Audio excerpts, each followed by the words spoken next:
Rahim. Good evening, everyone. I'm Dr. I'm Dr. Rania Reda, Associate Professor of English Literature at the Department of English Language Faculty of Women. And it's my great pleasure to welcome you all today to our workshop titled Using AI Tools to Optimize the Research Process in Humanities. This event is one of a group of workshops organized by the Scientific Research Unit at the Faculty of Women to exchange knowledge and develop academic skills in our research. Thank you all for joining us today. We are delighted to have among us Dr. May El-Gibeli, who has kindly accepted our invitation and agreed to share her insights and expertise with us. I am honored to introduce to you Dr. May El-Gibeli, a lecturer and module teach leader at the British University in Egypt. She holds a PhD in English Literature from the Faculty of Women, Ain Shams University, and Masters of Arts in English Literature from the Faculty of Arts, Cairo University. Dr. May El-Gibeli teaches a variety of modules, including English for academic purposes, academic writing, business English, and technical writing. Her academic responsibilities include curriculum development, assessment design, student support, and e-learning management. She has contributed to the academia with many publications, and her research interests include comparative literature, cultural studies, and interdisciplinary studies. Thank you, Dr. May, for joining us today. I'm sure that our guests will benefit a lot from your valuable workshop. I would kindly ask all our guests to hold your questions till the end. We'll dedicate 20 minutes for questions and answers, where everyone will have the opportunity to share their thoughtful and ask their thoughts and ask questions. Thank you, Dr. May, and you are welcome to begin your presentation. Thank you, Dr. Rania, very much for your kind words. I'm truly honored to be among you today, and I hope that I will try to contribute as much as I can. So let's start. So our workshop today is about using AI tools to optimize the research process in humanities. Basically, my objectives today are to introduce AI, basically its benefits and its limitations, and introduce some of the useful tools that we can use effectively, and discuss some of the ethical considerations that we have to tackle when it comes to using AI. First, a simple definition of AI. AI is an umbrella term for technology capable of performing tasks intelligently. Various definitions have been proposed by pioneers, and I'm sharing with you some of them, like Minsky's, who wrote Semantic Information Processing, published by MIT Press. And he said that it is the science of making machines do things that would require intelligence if done by men. And according to Berkeley, who wrote Artificial Intelligence, What is Artificial Intelligence, published by University of Louisiana, the study of man-made computational devices and systems which can be made to act in a manner which we would be inclined to call intelligent. According to Cambridge University Press, it's the use of computer programs that have some of the qualities of the human mind, such as the ability to understand language, recognize pictures, and learn from experience. And lately, Encyclopedia Britannica said it's the ability of a digital computer or computer-controlled robot to perform tasks commonly associated with intelligent beings. So when we asked AI to define AI, giving AI this prompt, could you tell me what artificial intelligence is?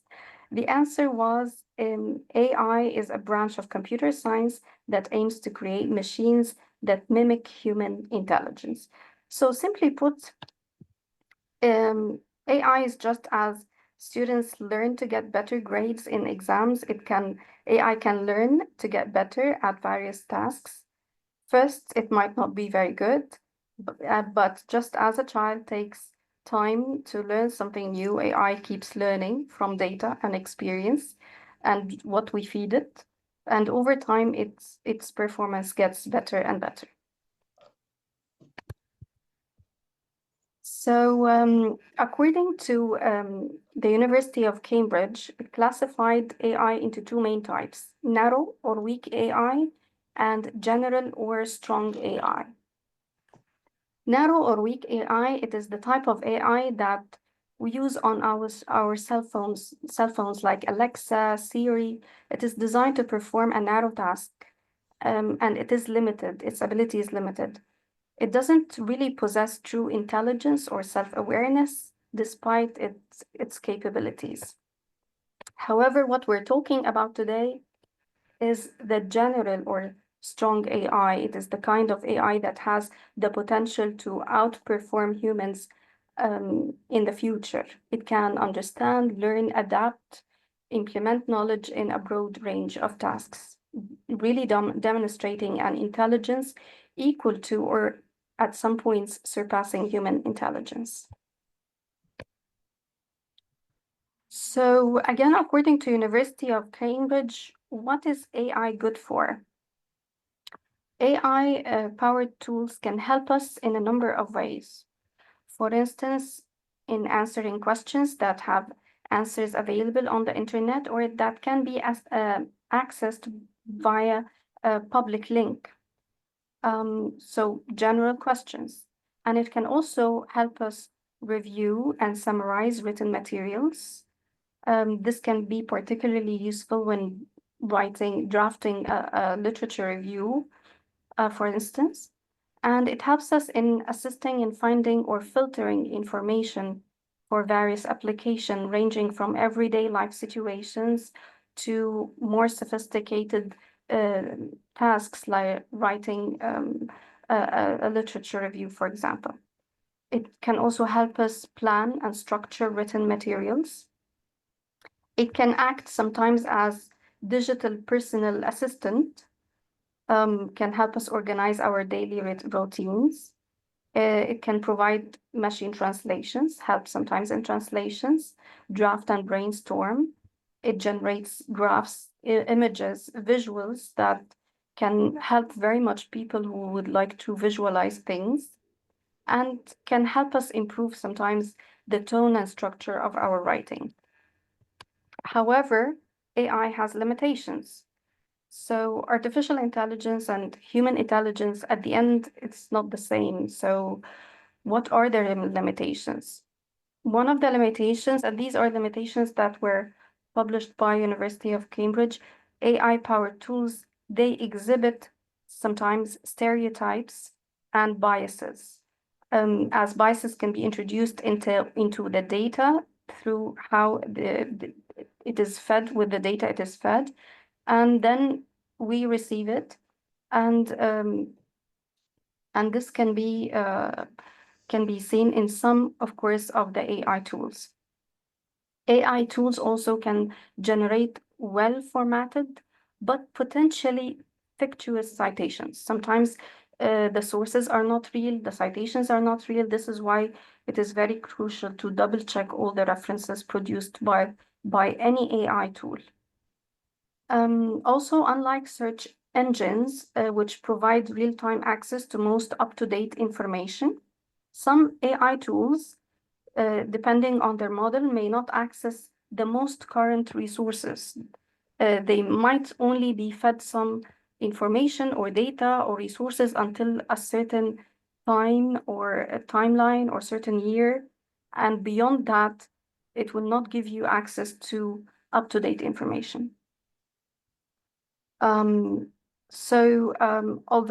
the output of AI can seem quick and rich and well written, it can also frequently make mistakes.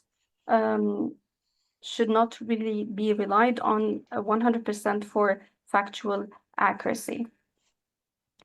Also, one of the limitations is that it might perform very well on topics that are well known and that are current, where people are searching a lot about. However, when it comes to subjects or topics that are not widely written about, something that is extremely brand new and very few information was written on, it will be less effective in this area. Okay, here, this is a flow chart that I found very interesting. It was also published by University of Cambridge, and I just wanted to share it with you, actually. They shared a flow chart to help people determine whether it's safe or unsafe to use an AI tool using yes/no questions. So if your question to, for example, does your input include confidential or private information? If it's yes, then it might be unsafe to use AI tools. If it's no, you need to ask yourself, does your input or whatever you're going to upload on an AI tool, will it include content that may be commercialized in the future? Do you actually have copyright to this content? Is it okay to share it? Is it okay to upload it? So we have to ask ourselves these questions in order to know whether it's safe to use the AI tool or not. Okay, so moving on to the AI tools that I actually want to share with you today, I have categorized them into 4 categories. The General Research Assistant and the Literature Discovery and Review tools, Text Analysis and Synthesis tools, and Mapping and Visualizing tools. I'm going to start with the General Research Assistant, and the example or the tool that I'm going to talk about here as a General Research Assistant is a very common and well-known nowadays, which is ChatGPT. So ChatGPT primarily falls under the natural language processing tool, it could be used as a role in humanities research for generating ideas, brainstorming, assisting in drafting, editing, improving text, providing explanations of complex concepts. When it comes to specific applications for early research stages, it could be used for crafting research questions, offering some summaries of existing literature, identifying gaps in research. Its differentiating factor, unlike tools like other tools like Consensus or Licit, which are more specialized for sourcing and synthesizing, and I'm going to talk about these 2 tools in a moment. ChatGPT provides broader functionality by engaging with open-ended queries and adapting outputs to specific stylistic or structural needs according to your needs. It is very adaptive. It adapts and learns more about you. The more input you give ChatGPT, the more it's going to adapt its answers according to your needs and according to your character and your interests. Okay, so these are the general uses that we can use ChatGPT for: brainstorming research idea, developing research questions, understanding existing literature. However, one thing that we have to really be careful with is how we're going to write the prompt. What are we going to write exactly so we would get the kind of result that we want? In order to get the most of ChatGPT, crafting an effective prompt is really, really essential. So these are simple guidelines that we can put in order for us to really craft or write a well-formatted prompt that ChatGPT could understand very well, so it can give us the kind of answer that we need. So number 1, be clear and specific. Clearly state what you want. For example, instead of writing something like, tell me about this novel or tell me about this literature, be more specific. Do you want the ChatGPT to summarize key themes in a certain a novel in a certain book that was published in a certain date by a certain author. So the more specific we are, the better outcome will be. Number 2, use step-by-step instructions. What do I mean by this? I mean, break down complex tasks into manageable steps. So, for example, instead of saying just list the key themes or themes, no, list 3 major themes in a certain novel. For each theme, suggest one relevant example or suggest one relevant a chapter or key text. So the more we break down the task, the better. Number 3, provide context. Include relevant details to help AI understand your question, your query. So introduce what you're doing. I'm researching, I'm doing a research on, and give them the topic. I'm researching, for example, eco-criticism in American literature. Provide examples of novels where nature symbolizes resistance. So explain exactly what you're doing. Number 4, experiment with roles. Assign a role to ChatGPT to refine its focus. Introduce yourself, act as, so you want ChatGPT to act as a comparative literature professor.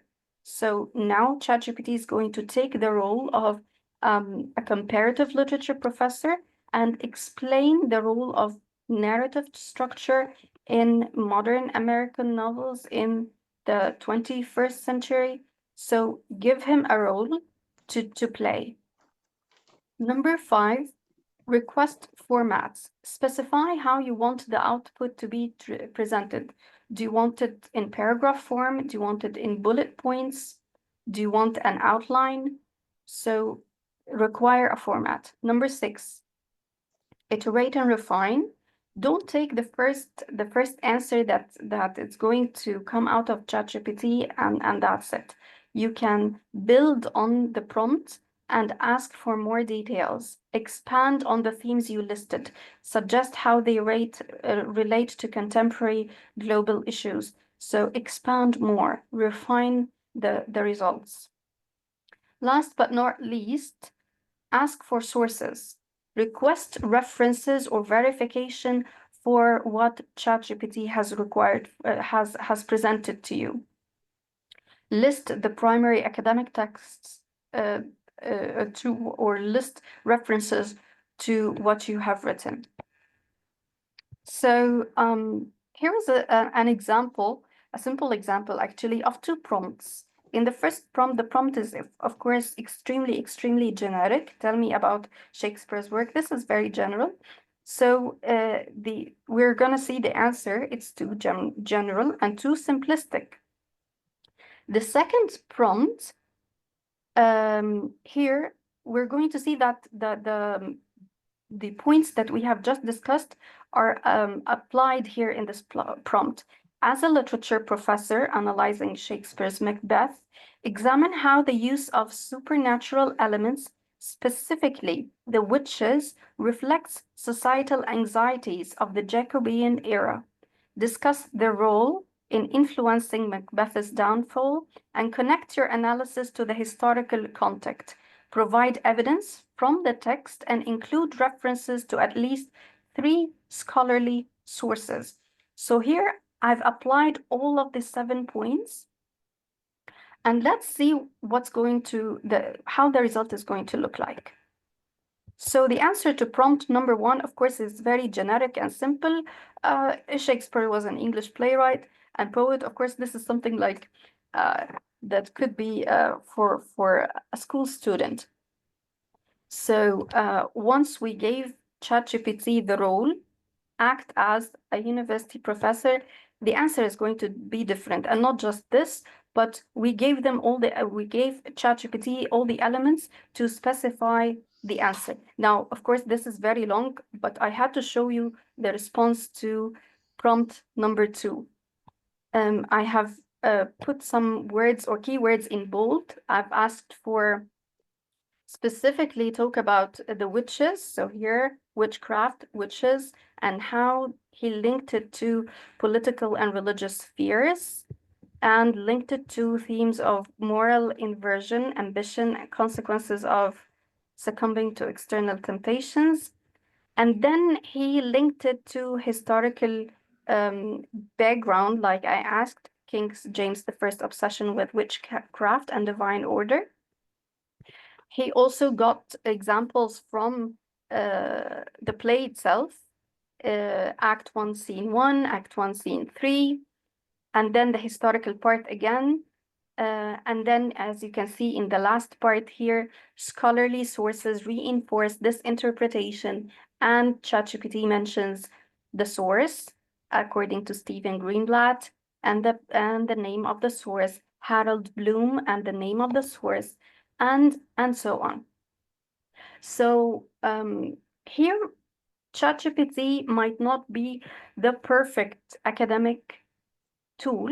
However, it takes a lot of exercise with the prompting, or how to write the prompt and what to write in the prompt in order to get a result as specific as this one. If we know how to write the prompt, the result will be very satisfactory. Okay, so now I'm going to move on to more academic style kind of AI tools. The first group that I'm going to talk about is literature and discovery, literature discovery and review tools. And these, I chose 3 tools to talk about relevant to literature discovery and review: Consensus, Elicit, and Research Rabbit. First, I'm going to introduce each of the 3, say their benefits, and then I'm going to show you hands-on experience, the website, what it looks like, what we can do with it. So let me start with Consensus. And the first thing I want to say about Consensus is what Professor Mushtaq Bilal, he is a fiction writer and he's professor of comparative literature, what he said about Consensus.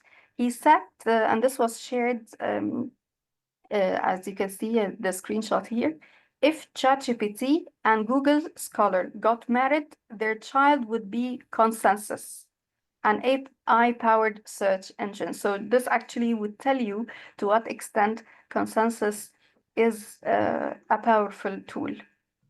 So it is an AI-powered research tool designed to help users find evidence-based answers to research questions by analyzing scientific literature. It summarizes findings from academic papers to directly address the user's query, making it especially valuable for quickly understanding consensus or disagreement within a field. What can it be used for? It could be used for finding evidence-based answers. In other words, users can input specific research questions, and Consensus identifies relevant studies and synthesizes their conclusions. It also could be used for summarizing scientific studies. It generates concise summaries of findings. It could be used for literature exploration. It helps researchers identify trends, gaps, and areas of agreement in their field. The distinguishing feature of Consensus is that it has claim verification. What do I mean by this? It focuses on providing answers based on the claims in the literature rather than offering a general list of resources. Focus on transparency.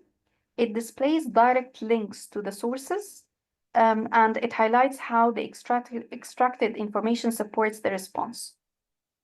It has a very user-friendly interface. It has a simple search function that allows researchers, especially in the fields of humanities, to efficiently identify and evaluate the strength of evidence on specific topics. It is very useful for quickly accessing synthesized research findings, and evaluating the state of knowledge on specific research questions. The second one is Elicit.org. Elicit is a research AI research assistant. This was the term that it was named by the founders. Also, it uses a language model to answer questions. So you give it a question and it answers back. However, its knowledge is based on research only. It enables intelligent conversations and brainstorming with a very knowledgeable and verified sources. The software can also help find relevant papers and summarize them and extract key information.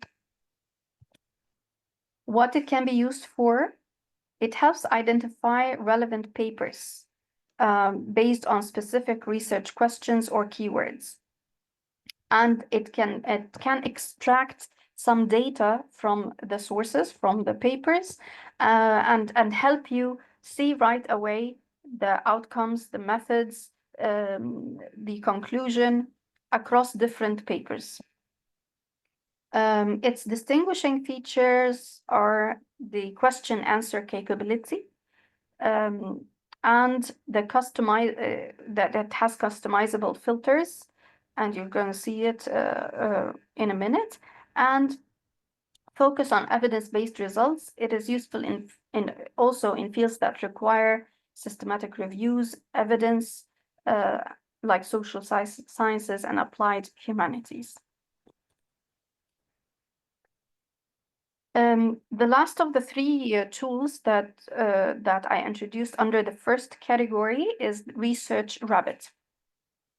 Research Rabbit is a tool that visually maps relationships between papers, revealing hidden connections, and it is a tool designed to help researchers explore, track, and organize literature in their field. It offers dynamic and visual approach. What it can be used for: search for papers. You can search for papers, authors, topics. It has very good visualizations, so it is like it has a dual tool. You search and you visualize at the same time. Tracking updates, follow specific papers, follow specific authors or topics to get notified about new and related research. And collaborative research. You can create collections. Of course, you have to sign in or log in using your username and password, and then you can create a collection of papers and you can share them with your colleagues, with co-researchers. So it has this sharing feature. Distinguishing features is that interactive visualization and recommendation algorithms.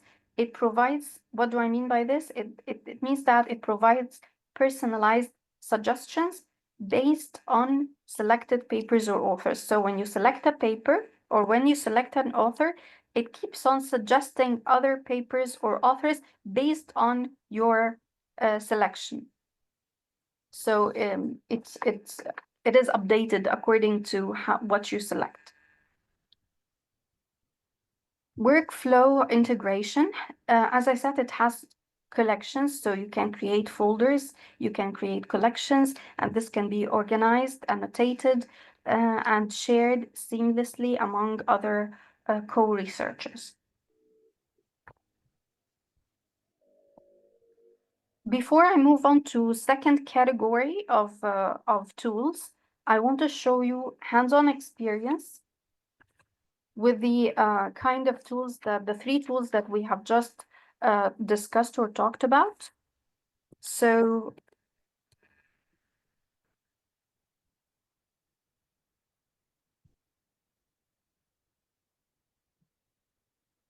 just open my browser.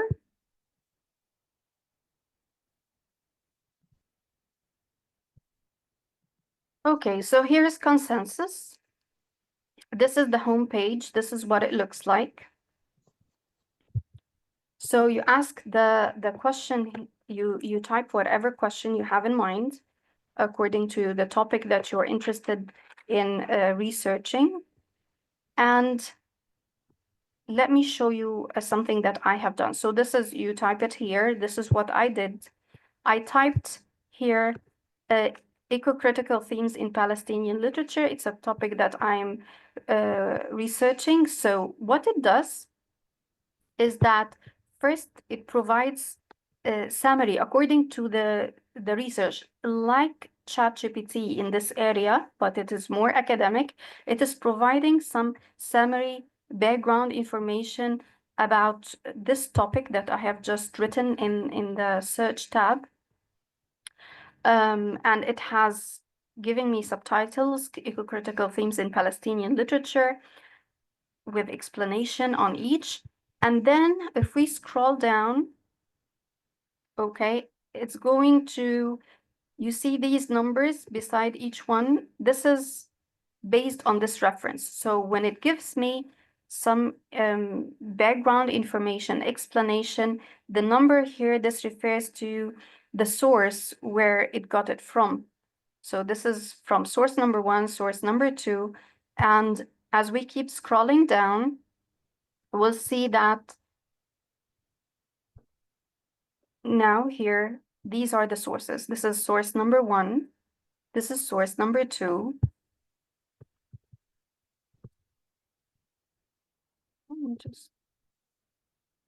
Okay, so what do I have here? I have the source. I have here, I can add it to the favorites. I can choose the citation, copy and paste the citation. Okay, now if there is a PDF available for this source, like the second source here, source number 2, between rootedness and alienation. Okay, so there is a PDF available. So it offers me something else. Ask paper. When I click on this, a full text PDF is available for this paper. Ask to summarize the findings, explore the methods used, explain complex terms, and more. So if I click on ask this paper, see, it loads the PDF. I can see the PDF here. Okay, and I already asked a question, a random question. What is the conclusion? And here is the answer. The conclusion of the paper is so and so. So here, this is what it looks like. So this is basically simply consensus. Of course, it has, you can filter the results that appear to you based on the date of publication, whether it's open access, if the paper is available or not. You can choose domains, journals, domains, what is the domain? So you can apply any of these filters, and you can share, of course, copy page link and share by, for example, you can send it to yourself by email. So this is consensus. Now, the second tool that I told you about was Elicit. Now, this is the homepage for Elicit, elicit.com. Okay, again, it has this function of asking a question. You ask a research question. Okay, here there is another option, which is extract data from PDF. So you can either ask a question, or if you have a PDF and you want to extract some data from it, this is another tool. Okay, so I want to show you what I had done with this. What I had done with this is that I wrote for Elicit, I'm searching for papers on Palestine, olive trees, and exile.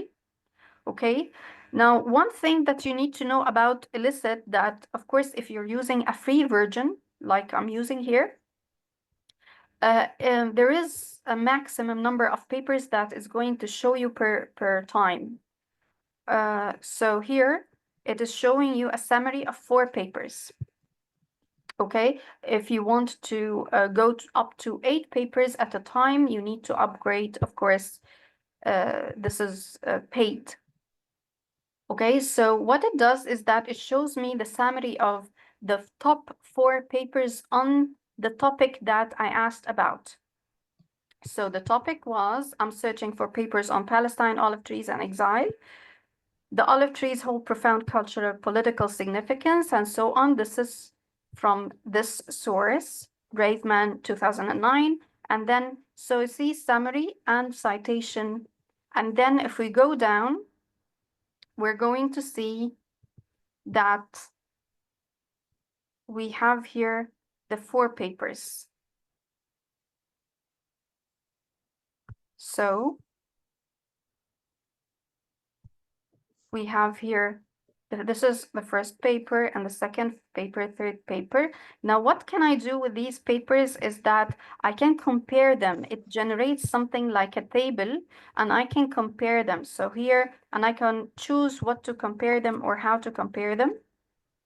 So here, for example, I chose to compare the abstract of the paper, the methodology, and it tells me here, not mentioned, not mentioned. Here we have in-depth interviews with 50 young adults born outside of Palestine but living in Ramallah, Jerusalem. So here it presents a comparison of the available papers on the topic. Okay. Now, can I use other filters? Yes.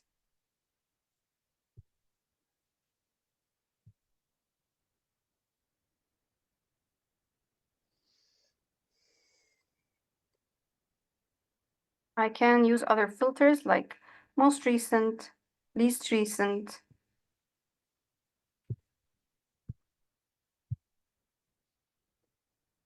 Okay, can I choose other things to compare other than a methodology, abstract summary? Yes, I can choose to compare, but again, I'm limited because of the free edition. The free edition gives you up to 2 columns to compare only. So you only get to choose 2 items to compare, and that's the downside of having this free edition. So you can either choose, for example, summary, methodology, findings, but only a maximum of 2 columns. Now the third one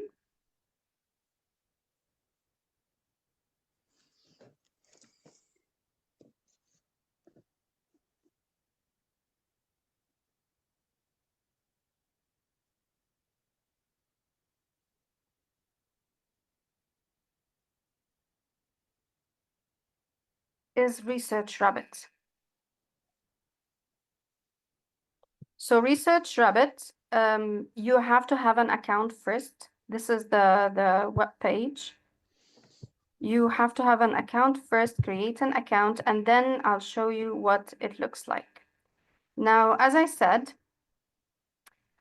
Research Rabbit combines 2 things, a search tool and visualization. So a search tool here, you add, either you have a paper that you would like to add, or you write the title of your topic, or you write keywords. Okay, so here you write whatever you are searching for, and then you choose a paper and you add this paper. So what I did is that I searched and then I added a number of papers here. Here on the left-hand side, you have new collection, new category. I created, when you can have this option of creating a new collection. Here I have a collection, literature on Palestine, and then when you click on the paper, you have options here like show you similar work, show you all references, all citations, explore people, explore authors, explore the authors of the paper. Maybe they wrote other works that are relevant, and or explore suggested authors. So if we click on similar work, okay, so what happens is that it creates a visual graph of similar work or work that is related or relevant in any way. Now, of course, you can zoom in to see, okay, and then you can click on any of the papers that you have in the graph. You also have them on the left-hand side. So you have them as a list and you have them as a graph. And you can either have the graph in the form of a network that is showing you the connections between papers. So for example, I choose this one. Okay, it gives me the abstract. It shows me that there is no available PDF and no available for free, of course. Or it could not detect an available PDF online. And then I can again choose similar work. So you can keep on doing this, like choosing a paper and then choosing something that is similar, and then it keeps on making connections to similar work, giving you connections to papers that are relevant or have the same relevance. Another way to have the graph is according to a timeline. A timeline, if you want to see papers that are only recent, and you want to ignore papers that are very outdated. So this is a Research Rabbit. Now I'm going to go back to the second category, which is text analysis and synthesis tools. And I'm going to discuss two tools that are relevant to text analysis and synthesis. The first one is ChatPDF.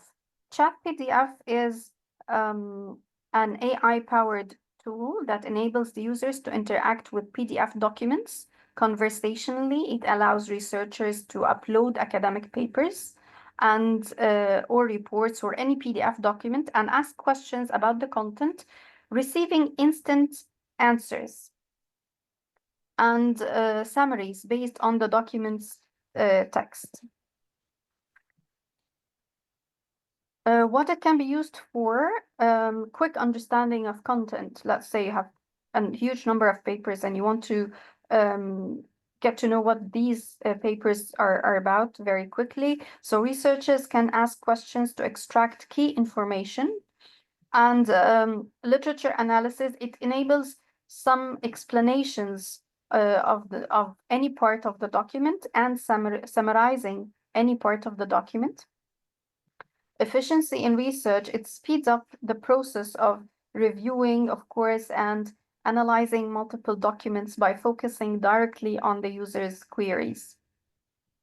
Its distinctive features is, of course, interactive questioning. You ask a question on the specific PDF that you have uploaded, and it provides answers that are related and relevant, and it tells you exactly where is this answer coming from, in which part, on which page in the paper. It has a function of multi-document use, but again, this is limited to users who are not using the account for free. So it has to be a paid account in order to use multiple documents at the same time. Ease of access, it works with any PDF. And the second one is Scholarcy. Scholarcy is an AI-powered tool that automates the process of summarizing and extracting key information from academic papers, reports, or any other scholarly document, any document. It generates concise summaries, highlights main findings, and organizes essential details, such as study methods, conclusions, and it puts it in the form of flashcards So it's really very, very user-friendly. It can be used for generating summaries or getting a summary or understanding summaries and key points of any document or any paper in very short time. It extracts references from documents and it summarizes multiple papers. Time saving, of course, it saves time. Its distinguishing feature is highlighting key concepts in the form of, as I said, flashcards. It has the flashcard formats, breaking down the papers into interactive flashcards for simplified view. And it works with various formats. It accepts PDFs, it accepts Word documents and other types of Word files, making it very handy and very useful, user-friendly. Okay, so hands-on experience before I move on to the third category. Chat with any PDF, chat PDF. So this is the interface. This is the homepage, and looks like this is what it looks like. You upload the PDF, and once you upload the PDF, this is what happens. Let me show you. I already uploaded one. So I uploaded this document, and then here, this is what it told me. We're excited to share insights from our exploration of the topic of the paper was hallucinations in post-traumatic stress disorder, insights from predictive coding. So it told me that we're excited to share insights from our exploration of hallucinations in the context of post-traumatic stress disorder. And then it started to give me like a very brief summary of the paper and give me some suggested questions. Here are 3 example questions you can ask about this file. So it is suggesting even the questions that I can ask. What are the main differences between hallucinations in PTSD and those in schizophrenia? How does the concept of predictive coding relate to the experience of hallucinations in PTSD? What role do traumatic memories play in the development of hallucinations according to the PDF? So I chose the first question. When you highlight here, when you highlight the question, it gives you options: explain, summarize, rewrites. So I chose the option explain and explain the question. What are the main differences between hallucinations in PTSD and those in schizophrenia? So it started explaining the main differences in post-traumatic stress disorder and those in schizophrenia can be summarized as follows. And the first difference, 1, 2, 3. And as I said, it tells you exactly where it got it from. So it's not just that I will take this for granted or I'm going to take this answer for granted. Okay, so here is the first one, presence of delusions and thought disorder. It got it from page 1 and it even highlights, I hope it's clear, it highlights which part that it get this result from. Page 1, the highlighted part is the explanation, where it got the explanation from. Now this was a short, the PDF itself, it's not long. Okay, so if I upload a longer PDF,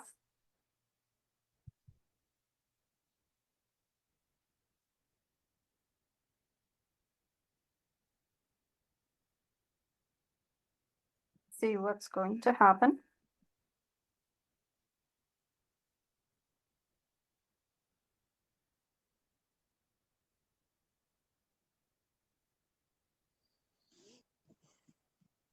Okay. So it have uploaded the source, the PDF, and now I can ask any question. Okay, so I can ask it to summarize PTSD in the novel The Window, because this paper is about portrayal of post-traumatic stress disorder as seen in the main character in The Woman in the Window. So here is my question. Okay, provided a summary and scroll to page 4. This is where it got the summary from. These paragraphs in page 4, these paragraphs in page 8 on page 8, these paragraphs on page 5,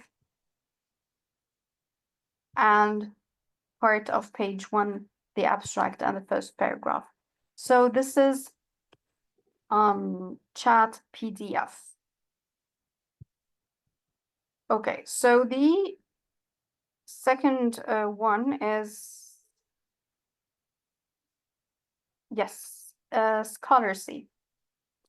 Now, when you go to scholarcy.com, you're going to find that it shows you right away what it can do. Like, I didn't upload anything. I haven't uploaded anything yet, but it's showing me an example of what it can do.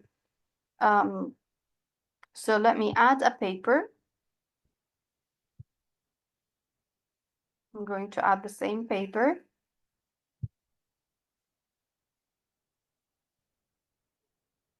It's of course scans the document, takes a couple of minutes to give me the results. What we can see here on the left, summary, snapshot, key findings, objectives, methods, results, conclusions, key concepts, dig deeper. This is what how it divides each paper into these let's say to these subtitles, and each one is on a flashcard. So here is the paper, gives you the details of the reference, when it was published, the journal, the authors, summary. Now I want you to take a look at this summary, the snapshot here. This study analyzes the post-traumatic stress disorder experienced by Anna Fox in the novel The Woman in the Window by A.J. Finn, investigating the causes and impacts of PTSD on Anna's personality and behavior. Now, of course, this looks very simplistic and a bit, let's say, that this is not a summary for someone who is a professional in the field or someone who is a scholar, a researcher. So what we do here is we're going to click on Enhance. Now, this is a nice feature in Scholarly. You can enhance the results according to who you are. So are you a general reader? So it is automatically formatted as a general reader. You need to adjust it. Of course, if the user is high school students or undergrad researcher, I have tried it. It differs. The content, how the content is written, differs depending on who you choose you are. So if you choose researcher and look at the summary and how it's going to be written, you're going to see the difference. PTSD in The Woman in the Window, the study analyzes post-traumatic stress disorder experienced by Anna Fox. Finn's novel, The Woman in the Window, the research aims to investigate the causes and symptoms of PTSD and its impacts on Anna Fox's life. So it's very important that we enhance the results according to who we are as researchers, so we can have better results. And then we can see that it has created subtitles for us in the form of flashcards based on the analysis that it got from the paper. It created analysis for the paper. causes and symptoms of PTSD. And you can, of course, click here in order to see the whole flashcard. Impacts of PTSD, psychological causes, and so on. If we go down, keep scrolling down. Now here, Scholarcy extracts the key concepts from the paper.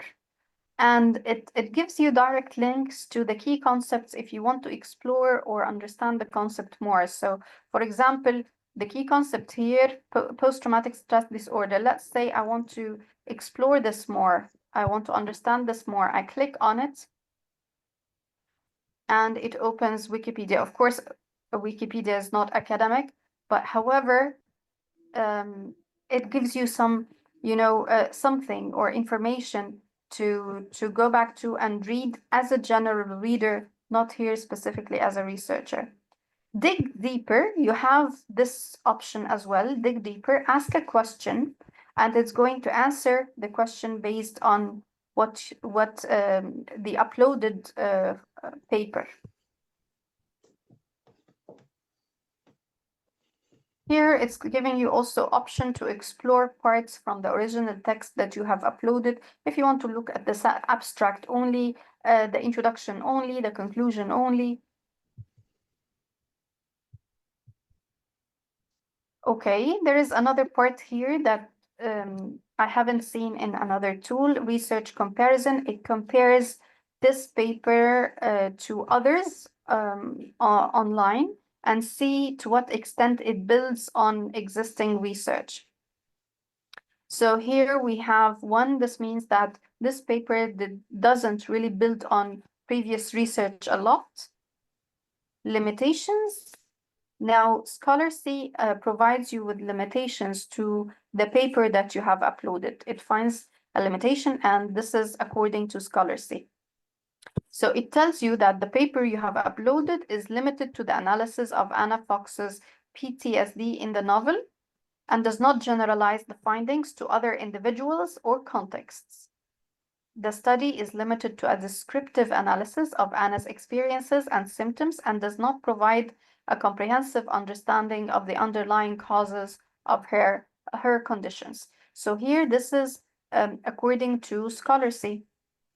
Again, Scholarcy offers future work. So what could be done or covered for the future search.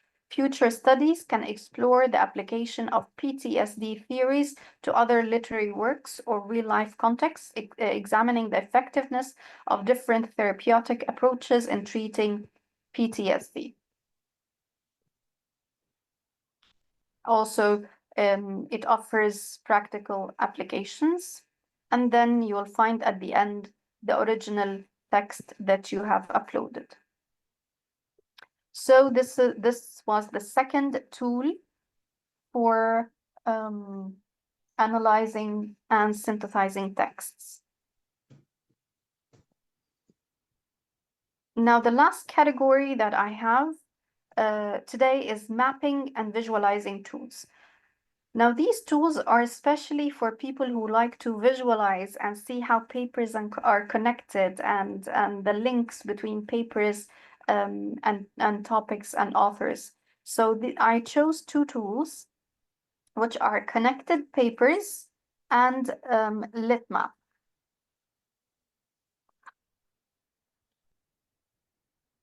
Connected Papers is an AI-powered visualization tool designed to help researchers explore the relationships between academic papers.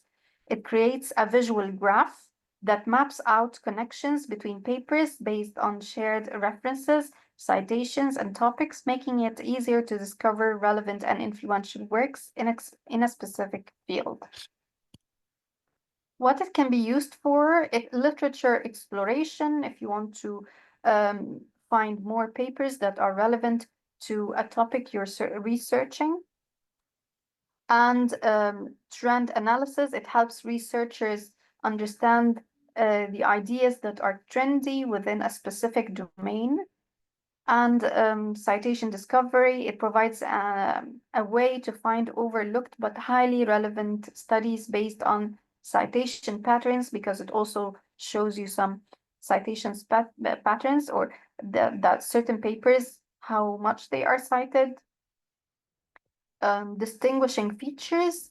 Of course, the visual graph representation is one of its most distinguishing feature. Unlike traditional search engines, clustered mapping, it highlights clusters of papers focused on similar topics, enabling researchers to quickly dive into specific subfields. Back and forth explorations. It allows users to navigate both backwards early influences and forward newer developments. So you can go back and forth to check papers that are published before the paper that you are looking for, that you have entered, and papers that are published later on. The second tool is LitMaps. LitMaps is an AI-driven research tool that helps researchers track and visualize papers, again, a bit similar to connected papers. It builds citation maps that show how research papers are connected over time, making it easier to identify influential works, discover new studies, stay updated with developments in the field. What it can be used for, it creates dynamic networks of cited papers, so you can trace how ideas and studies influence each other over time. Tracking new research provides alerts for updates in citation networks, ensuring that researchers stay informed about new papers and cite keywords. Literature review, it identifies critical connections and clusters and sometimes even gaps in research. It has the visualizing influence, which is also a distinguishing features. LitMaps, its distinguishing features is that it has a dynamic citation alert. It keeps researchers updated by continuously integrating new studies into existing maps. Temporal visualization, it displays the progression of ideas over time, making it easier to identify groundbreaking studies and see their impact. Customized, you can customize the networks. Users can build and expand personalized citation maps. In other words, you can customize the map you want and download it and save it, and you can share it with others. Okay, so let's see what they look like as a website. So connected papers, this is the interface of the website. This is where you write, you can write keywords, title of a paper, DOI, or any other identifier, and then you click on build a graph. So this is what I did. I wrote keywords and I clicked on build a graph. Now this is what I did. This is what it did actually. So the keywords that I wrote were Palestinian literature, land and eco-criticism. And then it gave me a number of papers to choose from. And the one that you can see on the upper left-hand side under the title original paper, this is the original paper that I have chosen. And then, as you can see, it has created connections. It is showing me a visual graph. This is the paper. And then if I go here, this is another paper that is relevant or on the same topic of the paper that I have chosen. And here are further connections to more papers that are relevant to the one that I have chosen.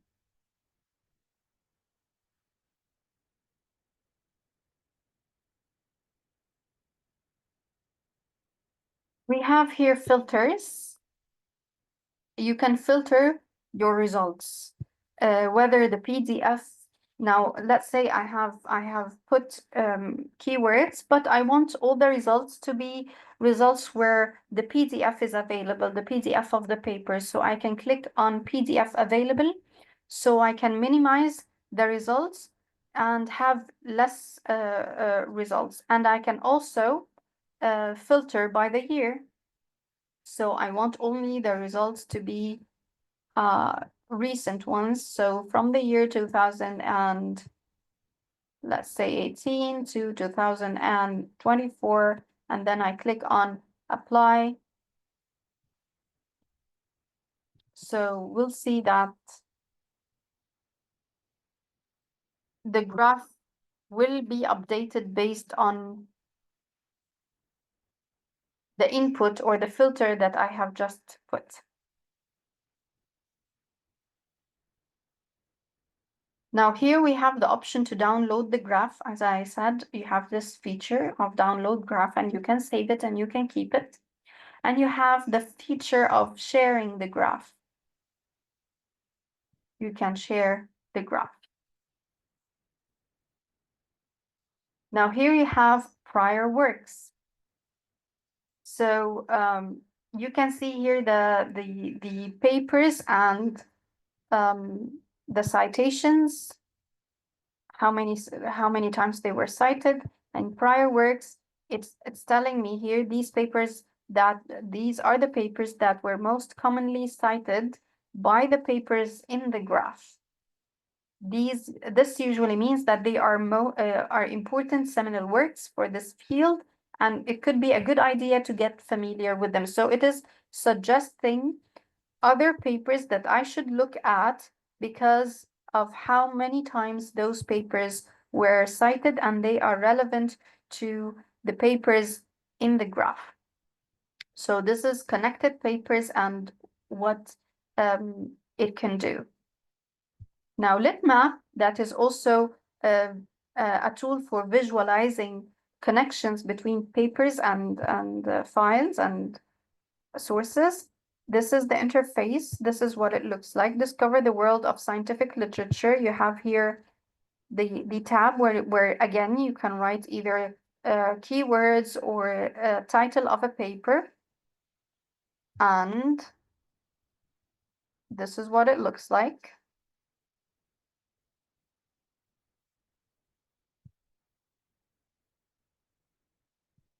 It is still loading. It is still exploring and looking for related articles. Okay, so here we have filters. Filter by date, keyword, journal. Okay, here we have the visualization, the graph, and as you can see, the graph here is going to differ when we choose other papers that are relevant to the keywords that we have put. So for example, you have here a paper. If you say, okay, more like this, so you want more papers that are related to this title, that are relevant to this title, you click on it.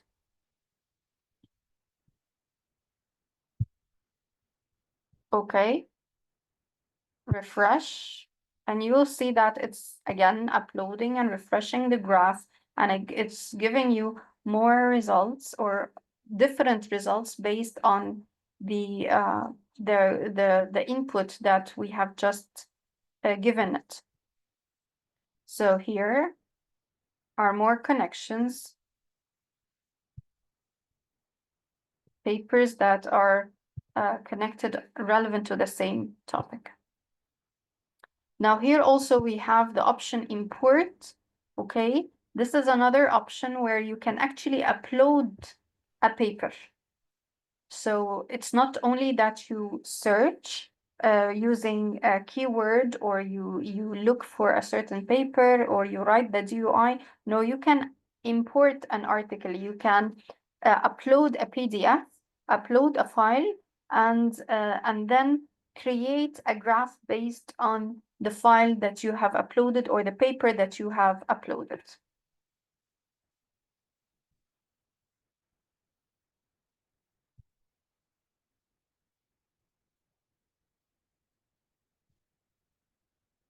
Okay, so this was the last tool that I wanted to share with you today. And before the last thing that I'm going to discuss today is the ethical side, or using AI ethically. Since we've talked about AI tools, it is imperative, it is important to talk about how ethical it is to use AI tools. So whenever we're going to use an AI tool, it is really important that we always cross-check outputs and cross-check or double-check cited sources, and always verify the outputs. When we use AI, it is also always important to remind ourselves that we are using AI as a complementary source, something to complement, something to add, but it is not a replacement. It should not be a replacement of the researcher, of the writer. It should not be doing our job as writing researchers, but it should complement, it should help, it should add a value, not replace. And of course, after I've checked different styles and different guidelines to acknowledge the usage of AI. Yes, we have to acknowledge the usage of AI tools in our output, in our research. It has been verified by different styles.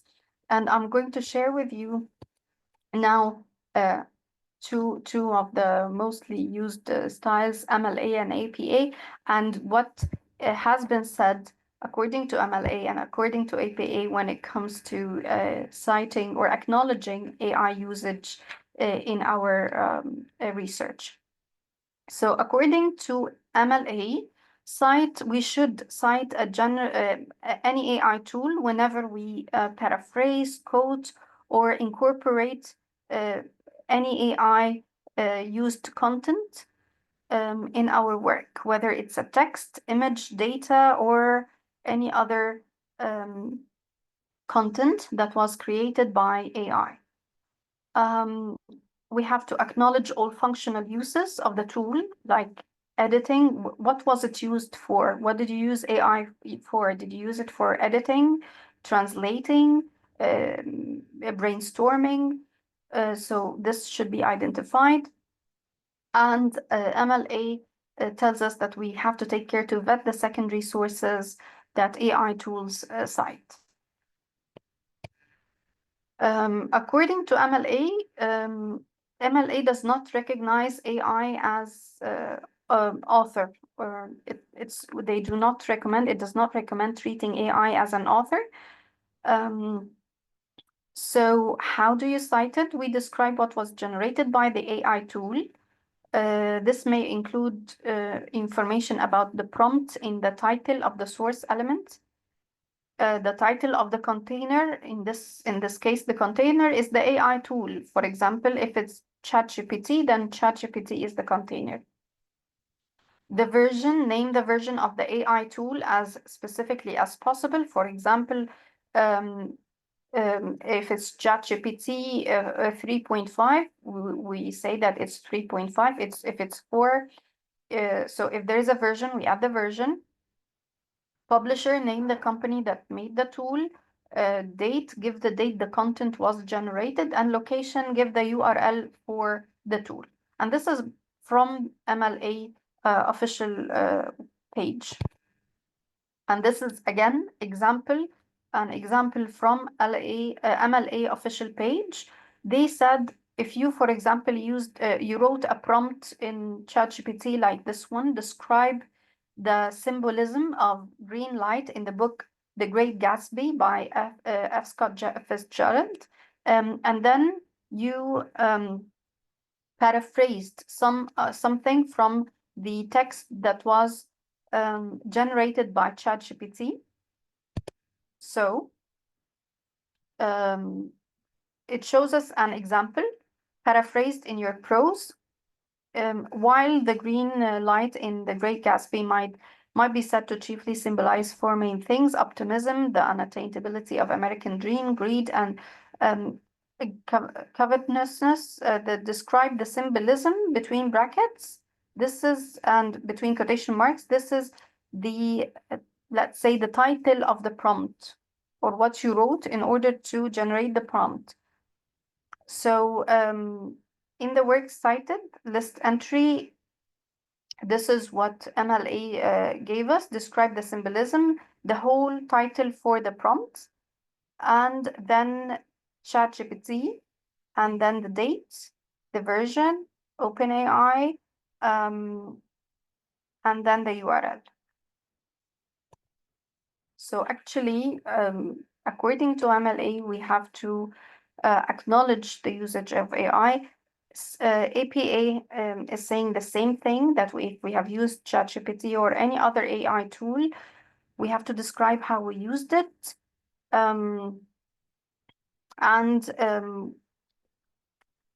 Let me show you the example that was cited on the APA official website. Quoting or reproducing the text created by ChatGPT in your paper. So when prompted with, is the left brain a right brain, divide, real, or metaphor? The ChatGPT generated text indicated so and so. Now the in-text citation says OpenAI, 2023. This is the in-text citation. The full reference for it is OpenAI, and then the date, and then ChatGPT, the version, large language model, and then the URL. As we can see here, according to APA, APA considered OpenAI as an author. So here it's using the author date in-text citation method. However, according to MLA, MLA does not really recognize it as an author. So instead, we need to put the title, or let's say the prompt that we have entered into the AI tool. And of course, all of this information gets updated as we go along, because every day we get something new and new results and new tools.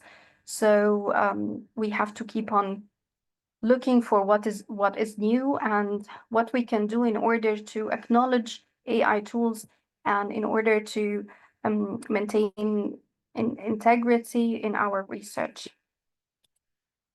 Thank you, and thank you very much. That's the end of my presentation. If you have any questions, I would be glad to answer them. Thank you, Dr. Mai. Wow, such an insightful and informative presentation. Thank you so much. Thank you. Thank you. لا بجد, thank you for sharing with us your expertise in the field of AI in the research. We truly appreciate the time and effort you have shared with us today. I'm sure our audience have benefited a lot from your presentation. And I really appreciate the hands-on experience you shared with us. It was very useful, actually. And thank you for making an emphasis on the ethical part of using the AI. And this is very important. Thank you for emphasizing the ethical part of using AI in research.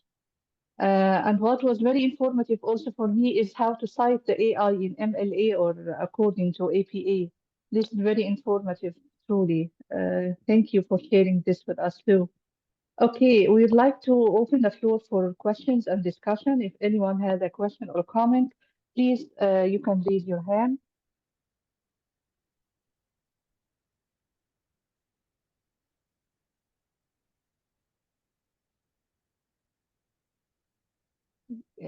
Yes. Okay.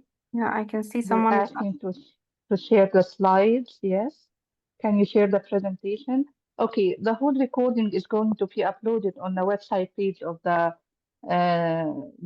Scientific Research Unit and the page of the Department Dr. Rania, of I have a English question. Language. I have some Yes. comments and questions. Yes, Professor Magda, go ahead. Thank you for joining us. Yes, I actually was planning to join for a few minutes to support Mai and to support you and the great effort you are doing with the academic publication unit, and of course, Professor Hanan Al-Shaar's excellent work, especially that Mai is a former professor of mine. But I was lured to listen to the whole presentation. And I actually have two comments and two questions, very briefly. The first comment is that this is one of the best presentations I attended for a long time, especially on AI. Thanks to Mai and her very organized and systemic way of presenting. Of course, I am biased because, as I said, Mai was a PhD student at the department, and I supervised her PhD. And I'm sure Dr. Rania has the same feelings of pride and of gratitude also to Mai, who is paying back to the university from which she has graduated with a PhD. So thank you, Mai, really for this very generous presentation of AI. Thank you, Professor Magda. Thank you so much for your kind words. I'm really honored that you've been attending. I'm really honored, and your words really mean a lot to me. Thank you very much. Yeah, I actually, as I told you, I was not planning to continue attending, but you lured me and you attracted me with very new tools that I didn't know of. I actually knew ChatGPT and I'm using it a lot, but I was impressed with Consensus, Elicit, Research Rabbit, and I'm sure gonna be playing with them a lot and maybe come to you for assistance if I need anything, because you really seem to have planned well and have tried everything very well before you give this presentation. So thank you for this generous display of tools. I have actually two questions, which are somehow general questions. The first one is, in what way does AI affect originality? And you have actually stated very clearly that we need to use AI as a complement, not a replacement. Yes. But still, sometimes we tend to be lazy as researchers, or as even as in our evaluation of the student's paper, by just dumping what is written, or the research papers, or the prompts, and generating generating a lot of knowledge and of information, and so on and so forth. So how do you think we can resist, and especially students and also professors sometimes, how we can resist the temptation to rely heavily on AI? The other question I have is how much actually do you use ChatGPT for corrections and for evaluation of students' paper? And in what way did you find it useful? And in what way did you find it the opposite? Did you find it misleading? Thank you very much. Thank you very much, Professor Magda. Thank you for your time and your comments, and for the questions. Thank you very much. For the first question, I think that yes, it is very tempting for us to use AI tools. First, when I started using ChatGPT, I found it, yes, very tempting. It saves a lot of time, and I use it the most actually to reply to emails. So because it saves time to reply to my emails, and I don't have to spend so much time, thinking of what I'm going to write. However, I think that when it comes to writing things like papers and writing things that require critical thinking, I think, yes, on the long run, it will affect people, whether it's undergraduates or scholars. If we rely too much on it, Yes. our ability to read critically, to criticize, to read what's between the lines and analyze and express this in our own original words. This is going to be affected if we really rely on this heavily. And I think that the answer is awareness, spreading awareness, especially Mhm. among undergraduates, because we've been facing this a lot, that students they simply use ChatGPT to generate assignments and submit it, Yes. and they don't understand the risk of what they are doing. They are risking not being able to learn properly, to practice properly, to Mhm. understand the importance of reading and writing and analysis, reading a source and annotating and understanding and summarizing the basic skills that they need to acquire. Um, Mhm. and later Yes. on, if we start at an early age and spreading awareness to our undergrads, I don't think we won't have a problem later on, because those will graduate eventually. So spreading awareness and I think also mentoring them on how to use AI Mhm. and what to use it for. And, Mhm. and that the fact that until now, yes, sometimes ChatGPT generates things that are not quite correct. Mhm. We have to That keep is on. funny actually at times. The other Yes, day I received on WhatsApp a video on a ChatGPT created or generated video of the Day of Judgment، أهوال يوم القيامة. يا نهار أبيض، يعني تشات جي بي تي هيعرف منين أهوال يوم القيامة إذا كان الجنة مثلا فيها ما لا عين رأت وما لا أذن سمعت yes, ولا خطر على قلب بشر. يعني هو بيلف وبيدور حوالين الحاجات اللي معروضة عليه. So he yes, will he or exactly. she will not. أنا فكرة ما بحبش أستخدم he. the Oh, chat yes. GPT It, entity, whether it's a he or a she or whatever, yes, this product or this process will not be able to go beyond what human beings have known. So yes, that's the problem. So this is one example that actually was very, very funny, because the person who generated this imagination of the Day of Judgment actually entered a couple of verses and a couple of hadiths and a couple of things, but definitely, I mean, humanity will not be able to see beyond what they have experienced and what they have gained. yes, Another thing in the research, I strongly believe that researchers should shy away from ChatGPT completely until yes, they form their own ideas, either about a text or about a novel, about an author or whatever. So you yeah, need to first form an idea or construct an idea, and then maybe ask ChatGPT for certain things or yes. for certain like aids or help. Compliment. Yes, in Yes, relation. This is why I was very happy when you said use it as a complement, not as a replacement, and also use it ethically. So yes, this is very important. Like, for example, I recently became attracted to a writer who is not famous at all and actually was marginalized. So how would ChatGPT, how on earth yes, would a ChatGPT know this writer or give me any information about this writer? So the marginalized will not be represented. So yes, we need to correct. actually, yes, grapple with texts and authors and ideas that Yes. can make us create something new and can make us imagine in a better way. يعني أقول قولي هذا وأستغفر الله، معلش إن أنا طولت.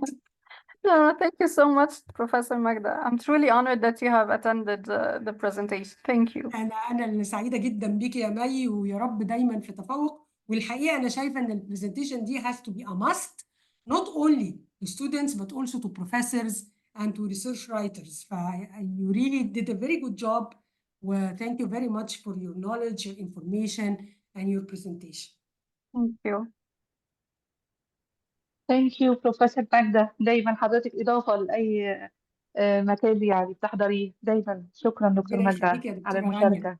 مي ويس بنتنا يو احنا ار الاثنين واحنا سعداء جدا اكيد النهارده. ايوه فعلا. May, I'm so proud of you, فعلا بجد. Thank you. Thank you, Dr. Rania. Thank Uh, you. I'm honored.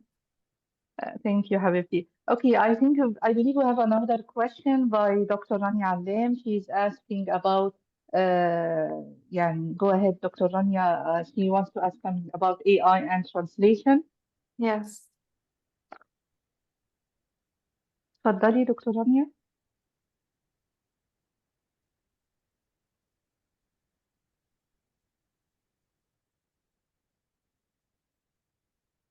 I think you can unmute yourself.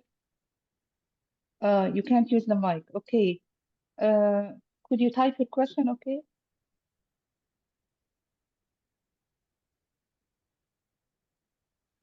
Dr. Rania, maybe Dr. Rania Allem should open the 3 dots on the right on the blue. No, I believe she can't use the mic, but she's going to type the question Okay. on the chat box. Okay. Does anybody else have a question until Dr. Rania types her questions in the chat box? Is there any other comment or question? Actually, if you don't mind, I have just a comment. Yes, please go ahead. Would you introduce yourself, please? Yes, I'm Professor Tariq Abdurrahim. I am Professor of Educational Psychology on Faculty of Education, Sohag University. And really, I enjoy your talking about AI tool. And we have to agree together that the revolution of these tools, it is continue to invade different aspects on learning and education process. And we couldn't stop our students. We have to teach them. We have to give them the opportunity to use these AI tools. And we have to look at the positive side of AI. Because using AI tool, I can just, for a teacher or professor in the university, I can collect resources, reliable resources, by using some of AI tools. And these resources can help to increase the depth of learning. And we have to give the opportunity for our new generation just to use these tools under our own supervision. So in these cases, we can informing them about the positive side of these AI tools, because AI tools can provide summarizing the text for the student, can help them to, I believe, generate some example which increase the depth of understanding. So it is very important to just make awareness, as you mentioned, and we have to give them the opportunity to use it. And I'm speaking here about the student, an undergraduate student or postgraduate student.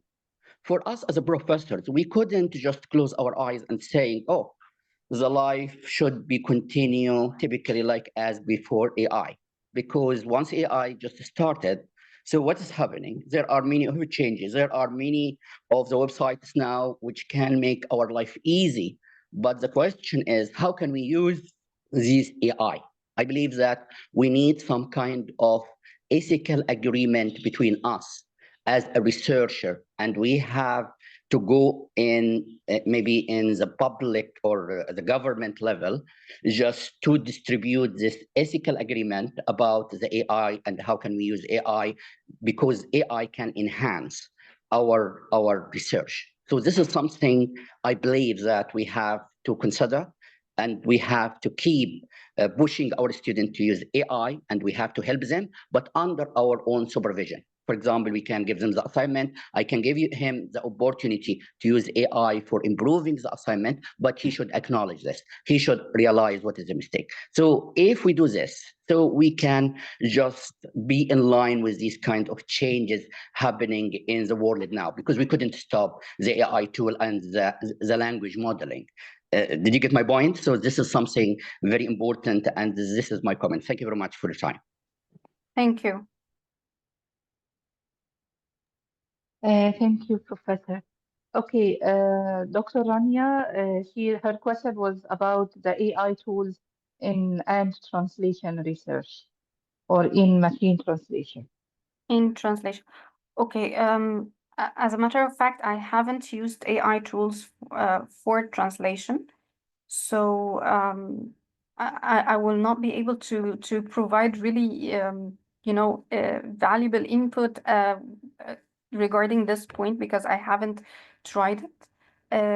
But I promise that I'm going to put this into consideration. I'm going to look for the different AI tools or machine translation tools, and maybe add this or have a short, another workshop on it, because I haven't tried it honestly up till now. Thank you. Any more questions or comments?